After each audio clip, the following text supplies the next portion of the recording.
Hi, Year 9. I hope you enjoyed your half-term holiday. Your task for today is to create some revision tools just on the section of work that we've covered so far.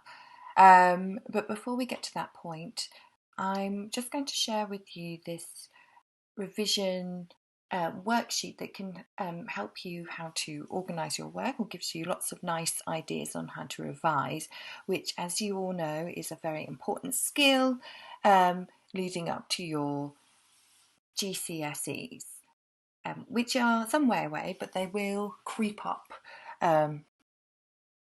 faster than you know. So we are, number one, get organised, make sure you know what topics are being tested and on in which paper. And I think that you know that we are covering at the moment paper one, and within paper one is your research methods, which is in paper one and paper two, but in paper one's research methods and the unit of the family, and that's all in one paper. And it's not explicit, the research method isn't explicitly laid out like you would in history, part two research methods. It's integrated with the family. So you'll have some questions that will ask you about how the data for families was gathered, and if you could give negative or positive. In a couple of weeks, not in a couple of weeks, I'm going to request to send out a mock paper one paper to you, so that you can see the format and see what the questions are like. I think it's really important, not for you to complete, but we'll talk about that closer to the time. But in today's lesson, I want you to think about perhaps creating a mind map of the key concepts that we cover, or key concepts or key theories that we cover here. And there's a nice little example here of what it could look like with families in the middle and links coming off, for example. Or you could create revision cards. On one side you write a key concept, on the other you write the information, so that you can revise yourself or test yourself. Just to let you know as well, the revision guides, now I don't know if the Penrice shop is open, but these books I've made sure are available in the Penrice shop here. This How to Revise in Sociology this worksheet is in today's lesson, so I've attached it as part of your lesson today so that you can reflect on it and look at ways to practice. Notice here, practice 12-mark questions and timing. These are notoriously the most difficult question on the exam paper, but I think we're going to do some more practice on that. But our first practice was really good, but we'll do lots more practice, obviously.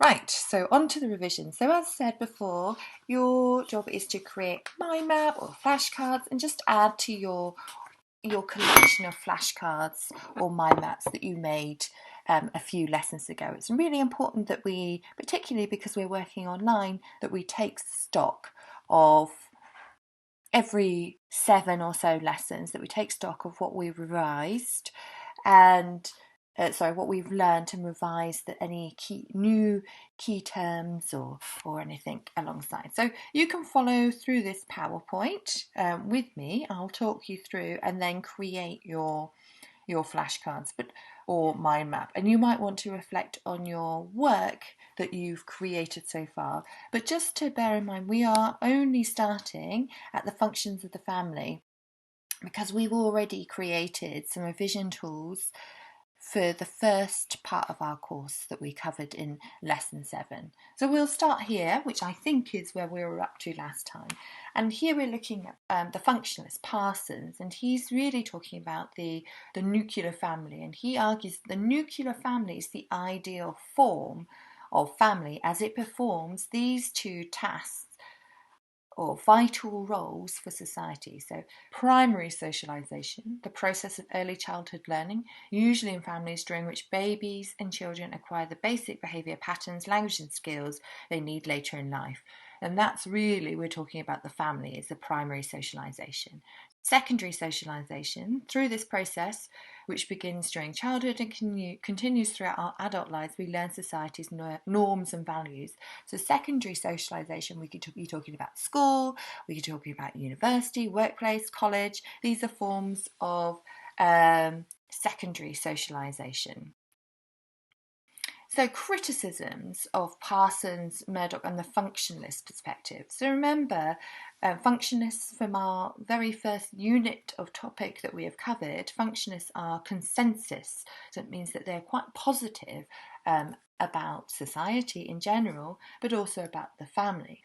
However, we can see there's quite a few criticisms directed at Parsons, Murdoch, and the functionalist perspective. So Marxists see the nuclear family as a way to socialise children into accepting the values of capitalism, and feminists see the nuclear family as ways to imprison women in their own home.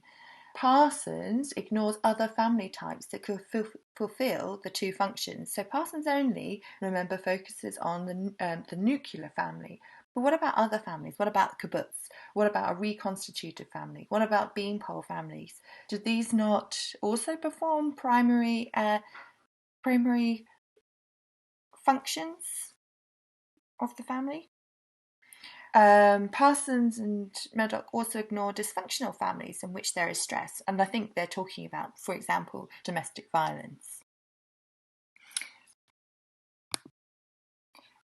So we move on to our next unit, which is the Marxist approach to the family. And remember, Marxism is a conflict approach, so they're going to be slightly negative about or critical of the family. And they argue that the nuclear family maintained the capitalist system. It recreates inequalities between the social classes over time. And it does this by dividing society into two groups, the bourgeoisie.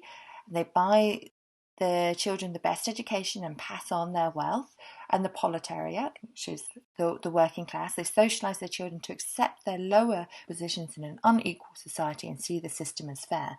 Thereby, the families, Marxists argue, reproduce inequality within society more broadly. Moving on, we have Eli Sikowski's account of the family. Eli Sikowski is our key Marxist theorist, so we need to definitely have a card or mention in our mind map about this individual underneath Marxism. And you can see here that the nuclear family has an economic function because women carry out unpaid domestic labour that benefits capitalism. Bourgeoisies pass on their wealth.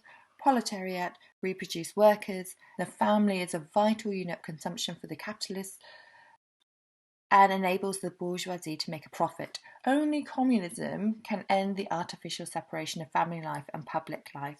And communism, if you study history, will know what communism is. And this is the way in which society functions where there is no proletariat or bourgeoisie. Everyone is equal. There is no hierarchy within society. Okay? And Zokowski says that the only way that we can overcome the abuse of power by the bourgeoisie is to move towards a communist approach in society. But there's lots of criticisms about the Marxist approach. Again, similar to the functionalist, it's outdated, it ignores other family types, so it's only talking about the nuclear family and not addressing other family forms.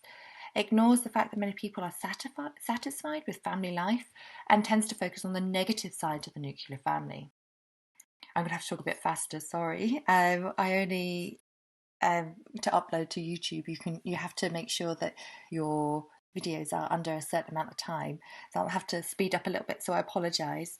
So the feminist approach to the family, which we've done fairly recently, and I'll just let you pause here to read through the information about the feminist approach to the family. But I think reading through your work, you feel quite clear on the feminist approach.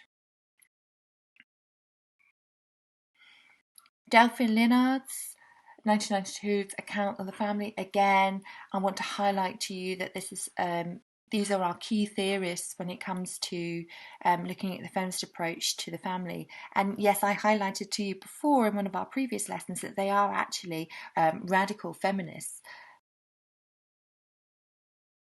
So feminism, just to go off topic here, feminism isn't just one, and you don't really need to know this, but feminism isn't just one theory. There's lots of different branches of feminists. There's liberal feminists, there's Marxist feminists, there's radical feminists. There's lots of different strands of feminism. But because we're only studying at GCSE, we only really need to know about feminism as a whole, but we can talk a little bit about radical feminists through Delphine Linnard's work in '92. But I'll let you freeze here and read through their approach here. When we're talking about the triple shift, we're talking about that women tend to be doing, they argue that women tend to do the childcare, they tend to go to work as well, and they do the mental load. The mental load is things like thinking about birthdays, thinking about organising, dinner and shopping lists and things like that. Okay, so that's the triple shift. Criticisms to Delphine Linnard's approach.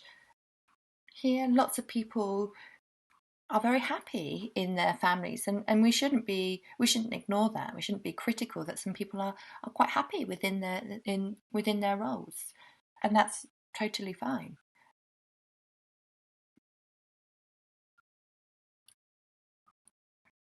Conjugal roles, segregated conjugal roles, husband and wife performs. These are some of your key concepts we're coming into here, so you'll need to have these written down as well.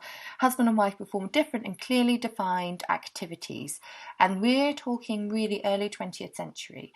So very different activities, even to the point of socializing, very different. They have male friends, and women have female friends, and they perhaps do different social activities with their partners. Like, for example, men go to the pub with their male friends.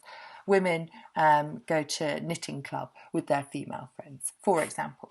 Joint conjugal roles, husband and wife share household tasks, and social roles are also more integrated, and they tend to do things together, like go for dinner with another couple, for example.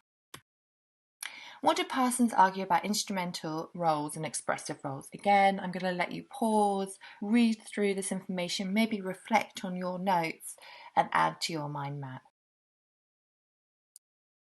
Okay, what is Young and Wilmot's account of the symmetrical family?